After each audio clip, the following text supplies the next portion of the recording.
Hello and welcome to Smitty's. I am a wood cutting fanatic who loves to run a chainsaw. I run alcohol chainsaws, ported chainsaws, I race chainsaws, and I even run the occasional vintage. Now remember, I cannot do this without you. You're everything to the channel, so please remember, subscribe, give that thumbs up, leave that comment. Today, we are going to have a lot of fun. So, how you doing? I have got great update today. So I've actually been sitting in the shop here and I had some stuff come in, and so I'm going to kind of give you an idea of what's coming up, but then I'm going to show you this one saw that I'm working on building, and we got a solution. It's that Craftsman S204, which is basically a Zenoa clone, and I've had a lot of suggestions come in about things that I should do, like going with the other Zenoa cylinder that's slightly bigger or whatever that I have here and so forth. But I'm not going to do that. I found a different solution, which is going to probably, it should be able to create a lot more power, and I'll go over that stuff with you. But just a quick update, like the Husqvarna 55 that I'm sending to Bodie's, you guys aren't going to see these cutting videos until later on.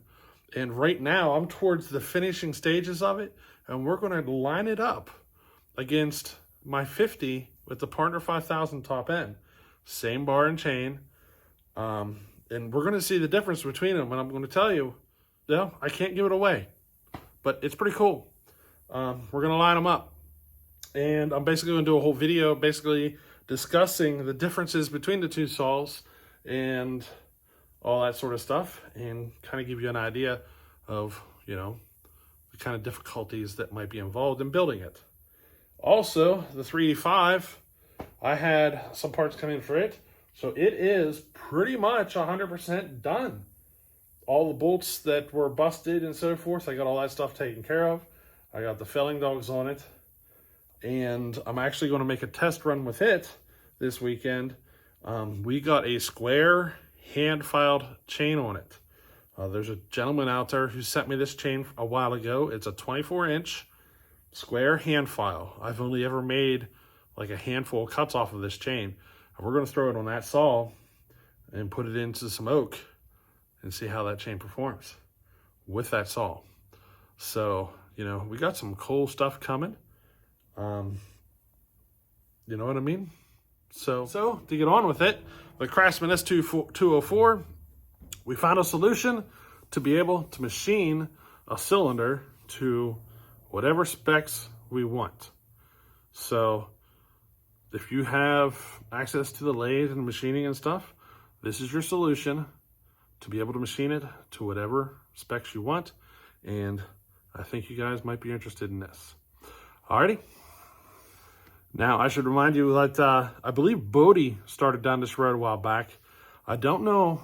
I didn't catch all the videos on it, so I don't know if he got it completed. But I'm basically doing the same thing he was doing, except, I don't know. I think we both came to the same solution, though. And it's kind of funny. You got two sources coming to the same solution because of just the way it worked out. And there's a reason. Let me show you. Alrighty, here she is, Craftsman S204. I have been entertaining trying to figure out a way to get a 10 millimeter wrist pin in there. And as you see, we got a different bearing in there than what comes factory. This is the type of bearing that comes factory for that connecting rod. Okay, I got this one installed. Basically, I got online and started searching, and I found one that's 10 millimeter inside, 15 outside, and 15 millimeter wide. Just so happens to be the perfect dimensions to run this piston. So yeah, that's a 10 millimeter wrist pin. This is a piston and cylinder for a Husqvarna 55. It's brand new. It's one of these cheap Warwick top ends, but I could put this on there and machine it to pretty much anything I want. That's because, see that line? That's how much room I have until it free ports. So, you know, I could do a lot of machining, taking it off the base and so forth to get it to work. But the funny thing is once you get this piston on there and you put this top end on there, you actually have to run a base gasket in order to get any clearance, because the piston makes contact with the top just to get, you know, your squish number. So the best method would probably actually be to take it out of the combustion chamber to get your squish. And that's what I'm planning on doing. I think what I'm going to do is take about 40 thousandths out of the combustion chamber, see where we end up with the piston, possibly machine a bit of a pop-up into the piston, and then adjust the cylinder base to fit. I think that's what we're going to do. And then porter up my standard methods. But yeah, I'm at the point now that I can start machining and porting and getting this thing together. I got the parts figured out. All I did was go to eBay and search for that bearing. It's a 10 millimeter by 15 millimeter by 15 millimeter wide. If I'm trying to remember, I think that's the right numbers. Now, I can tell you this bearing is a pressed fit. So you got to freeze the bearing, heat the connecting rod, and press it together, and it's still rough to get together. You got to be careful doing it because you'll crush it. So make sure you put something nice and flat here to push on whenever you're squeezing, and you got to put like a socket here and stuff so that you get her centered up and everything. But you can get it together, and the wrist pin is right here. Here's the wrist pin, and that sucker slides in there and works beautifully. No slop, feels great. We're going to go with this. This is what we're doing. Now, if I wanted to, they actually make a closed transfer port 55 top end that I could go with. The only reason I'm not doing that is because that top end is like $100, $120. And I already have this one here. So basically, kind of what I'm doing here is keep it in the mindset that it's cheap saw. We're going to do a cheap, try to keep it cheap.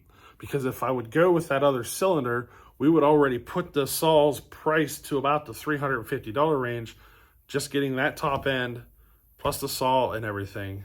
And if, say, you wanted to charge a fee for doing the work, with the machine work and the porting and everything, she could easily turn into a $700 saw or so. And to me, by the time you're spending $700, buy a 372 clone.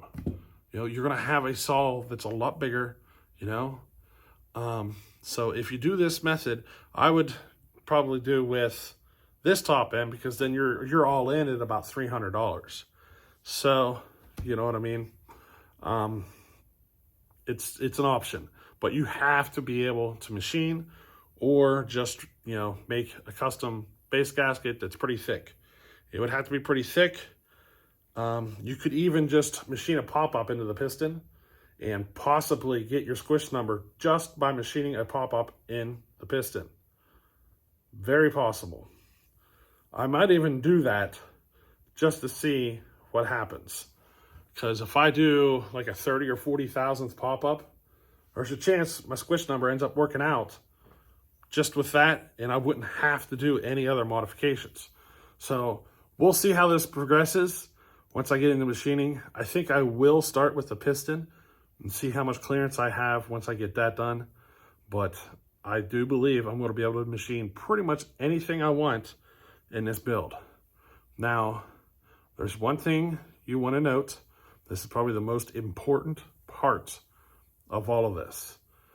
This bearing, being that it has that metal cage on it, it's more of a pressed bearing. And if you're worried about that because it's different, I got a lot of saws here that have this style of bearing. It's common. So I'm not worried about that at all. The issue is oil, lubrication. So the bearing actually runs nice and snug up in either side of the piston. So what I'm going to have to do is I'm going to have to cut a groove each side of this at the bearing, just deep enough to allow oil to get up and into that bearing to allow for some lubrication. I'm going to have to do that one modification to the piston. If I don't do that, I'll cook that bearing pretty fast. So that little bit there is very important. In fact, if you don't know what I'm talking about, here's a different piston. Let me see if I can get you focused here. There's a different piston, and you can see they've got those notches taken out of it for lubrication of the bearing. We need to do that exact same thing to this piston right here in order to get lubrication to the bearing. That's pretty much all we got to worry about.